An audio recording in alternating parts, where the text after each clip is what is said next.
Hi there, today we are going to look at 20 habits that you need to develop in your 20s to set up yourself for a lifelong success.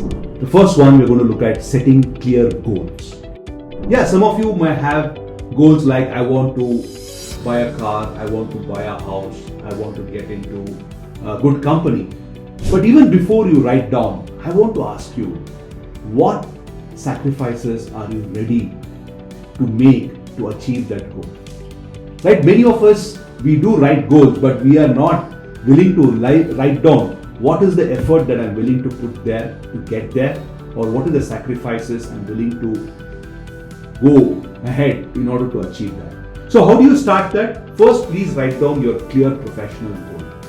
Please understand, till you're in 20s, most of your decisions are taken care by your family members. But now is the time you need to take the initiative and be proactive.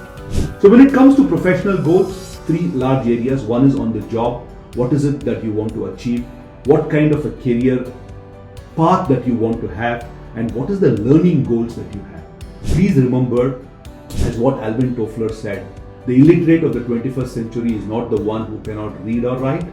It is the one who can't unlearn, relearn, and be continuously learning. So don't be in this myth that I've done my graduation, I've done my PG, I'm not going to study anymore. Actually, at work you learn every day. Having said that, you need to write down very clear personal goals, which could be health and fitness, financial, and other goals. So once you write it down very clearly, but some pointers you need to keep it, set BHAG goals, BHAG, which are nothing but big, hairy, audacious goals. Don't set goals which are easily achievable, then give a pat on your back, right? Go for goals which are really stretched but achievable. I want you to also think through short term, medium term, and long term. Now, it could vary the duration, but during your 20s, 2 years could be a short term, 5 years could be a medium term, and 7 years could be long term. So, map both your professional goals and personal goals for short, medium, and long term. All this will happen only when you have a daily goal and a weekly goal, right? Well, I may have 2, 5, and 7 year goal, but I clearly don't have what am I going to achieve on a day on day, week on basis. You are unlikely to achieve. Most important is you need to reflect. You need to track, are you achieving or you're not achieving. So, as Tony Robbins said beautifully, setting goals is the first step in turning the invisible into visible. That's the habit number one. The second habit we are going to look at is, how do I manage my time? Let me start by saying, probably the only resource which God has distributed uniformly. Everything else God has given us little more or little less, right? Some of you may be taller, some of you may be shorter, some of you are born in a place where abundant wealth and support is there. In some places you're deprived of it. Irrespective whether you are young or old, rich or poor, what God has distributed uniformly is time, 24 hours. You know, I read this very nicely. Imagine that every day 86,400 rupees or dollars gets credited into account. How did I arrive at this? 24 hours into 60 minutes into 60 seconds, which is 86,400. Nice to have this, right? But there is a caveat. You got to spend it wisely, and otherwise that money will become zero at the end of the day one. I'm sure you would really be conscious, right, how to spend that. So why don't we look at that way in managing time? So talking about time management is key to increase your productivity and performance. It is a way that you manage and prioritize your tasks and goals so that you can achieve the best way possible. It's also a predictable control that you have over the task, over the day, so that you are able to achieve what you plan to achieve there. Now, it's a very complex topic. Everybody talks about managing time. How do we do that? But there are certain frameworks, certain pointers. If you use, you will be able to manage your time. The first and foremost, obviously, you need to have very clear goals, either a daily goal or a weekly goal or a fortnightly goal. And then you need to list down what are the tasks that are there in order to achieve that goal. Like for example, I wanted to shoot this 20 habits. Now that was a very clear goal. Obviously, there are certain tasks. I need to prepare the content. I need to practice that, and I need my team member to record it, right? Now, for each of these tasks, I need to prioritize it. So going back to this, my first priority was to prepare the content. Second priority was to practice so that I can deliver the content. And the third is to deliver. Obviously, my team will also aid it. So one is to have a goal, then list the task, and then prioritize. When we do that, all of us, we do something called procrastination. Can I do it in the evening? Can I do it tomorrow? Can I do it next week? Now, this is what happens when we keep procrastinating, and finally, sometimes it is good to say no, because at work or in life you will have suddenly unplanned activities. Maybe it is important and urgent to someone. He wants you to do it, and your activities are held up. Now, there is a beautiful matrix that was developed by Eisenhower, the former president of America. It is known as Eisenhower matrix. He said that any activity that we do can be classified that as important and urgent. So let's say that I'm recording this particular 20 habits. Is it important? Yes. But is it urgent? Not really. If I plan it, it doesn't become urgent. But if I have kept on procrastinating, and today it becomes urgent. So beautiful 2x2 matrix. You can classify tasks into important, not important, urgent and not urgent. So you have 2x2 coming up very clearly. So quadrant 1, left top hand, is all about activities which are urgent and important. Simply do it. By not doing this activity, you will pay the price. On the other side, quadrant number 2 are activities that are important but not urgent. For example, planning. For example, in terms of professional development, networking. All these activities are important but not urgent. What do you mean by urgent? I need to do it now or in the next 1 hour or the same day. Let's go to quadrant 3, very interesting one. Not important but urgent. For example, updating social media posts, right? Scheduling certain activities. They are not important that they become urgent. So preferably try to delegate it to someone who can do it. The last is the quadrant which really robs our time. It is not urgent, not important, but we spend time probably looking at our Facebook social media posts, watching TV. I'm not saying don't do it. The question is, are you doing that activity during your prime time? There is a time for everything, right? So this is a beautiful matrix that will help you to understand the importance of time. So I just want to end with a quote: "Time is priceless. You can't own it, but you can use it. You can't keep it, but you can spend it. Once you have lost it, you'll never get it back." So managing time is your responsibility. It is not anyone else's responsibility. So that was habit number 2. The third is we need to stop making excuses. A very interesting one. It's all about we need to stop making excuses. Right? All of us do it. I do it. You do it. Everyone does it. But the question is, has it become a habit? When it becomes a habit, unconsciously you will start giving excuses. Let's say example that I have set a goal that every day I need to go for a jog at 6 a.m. I need to do jogging at 6 a.m. because I want to get fitter. The alarm rings at 5:45. Then this is the thought process that I go into it. Oh, yesterday I had a very, very long day, very tiring day. I deserve to take rest. Or I can say that today is going to be a very hectic day. So let me sleep for a little more. Or I may say that anyway the weekend is coming. I will do twice of what I'm supposed to do today. Or I can give an excuse of saying that I need to do something very important in the morning, so I don't have time.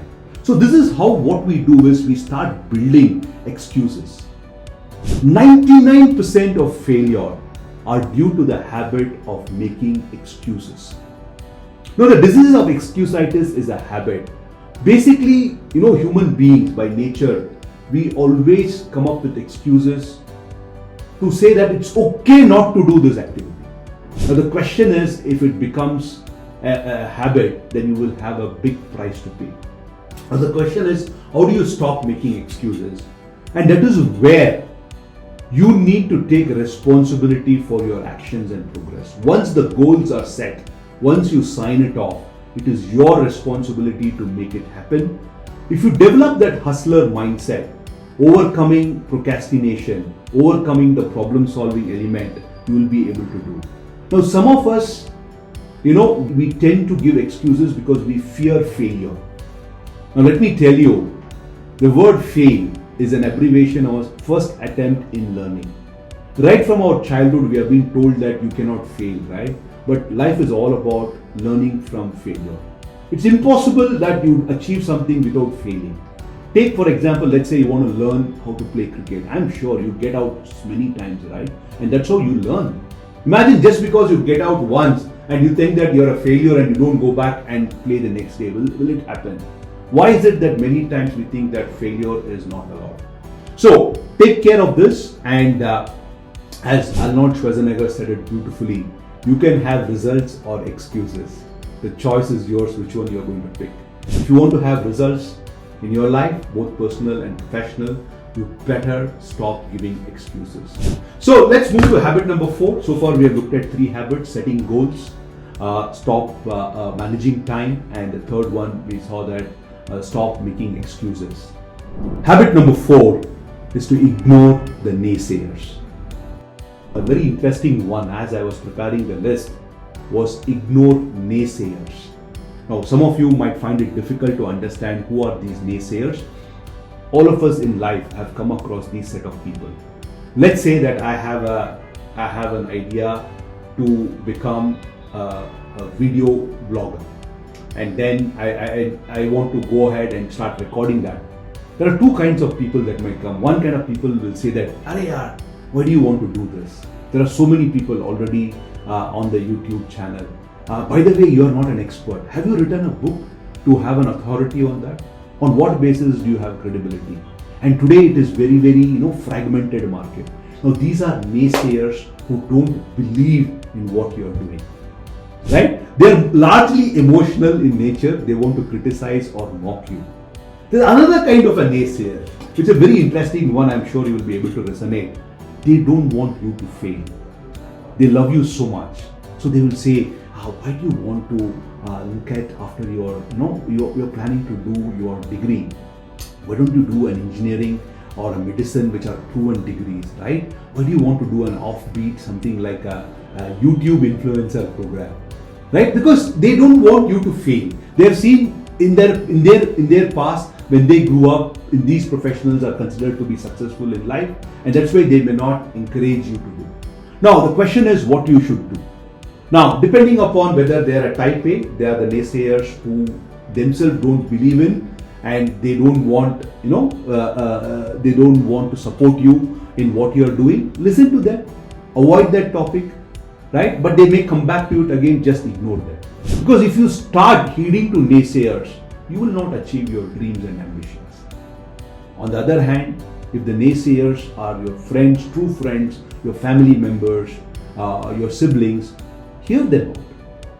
Give a 360-degree views, and finally the decision is yours. Ignore naysayers, otherwise you will not be able to do. And as much as possible, surround with naysayers and not naysayers. And this will help you in order to try it out. You must be wondering, a lot of startups are coming out from India in the last 5-10 years. It is because of these people are surrounded with yes-sayers or naysayers. Whether it could be at their college level or their peers, they are encouraging it. And for sure, 95% of the startups fail. But in spite of that, they go out and do, because they believe in their idea, they believe they need to solve this problem, and they believe that they can do it. So that's habit number 4. The habit number 5, stop feeling bad about your past. Many of us, we feel bad about the past. Let me tell you, all of us have made mistakes, right? We might have made mistakes on our relationships. We might have made mistakes on our studies, education, career. It could be anything about our fitness, about our own views and stuff like that. All of us make it. If you keep feeling bad about these mistakes and you have that victim mindset, then it will pull you down and it will not help you to achieve your dreams and ambitions. I'm sure you didn't make these mistakes purposefully, right? At that given time, you had limited information. At that given time, that was your thought process. You went ahead with it. It didn't work. It's okay. Life is not about having that straight line, right? You would have ups and downs. You would have some successes and pushbacks. So it's perfectly fine, but learn from that mistake. Don't have that victim's mindset and don't keep blaming yourself. So what do you do that? You know that it was not made on purpose. Accept the past mistakes, learn from the mistakes, and if you can't cope, ask for help. It could be your friends, it could be your family members, or even a therapist can help you. Understand life gives us many opportunities. So focus now on the present, plan for the future, work for the future, learn from the past mistakes, you'll be able to do that. That's habit number 5. Thank you so much, and I look forward to connecting with you again to carry on with the other habits.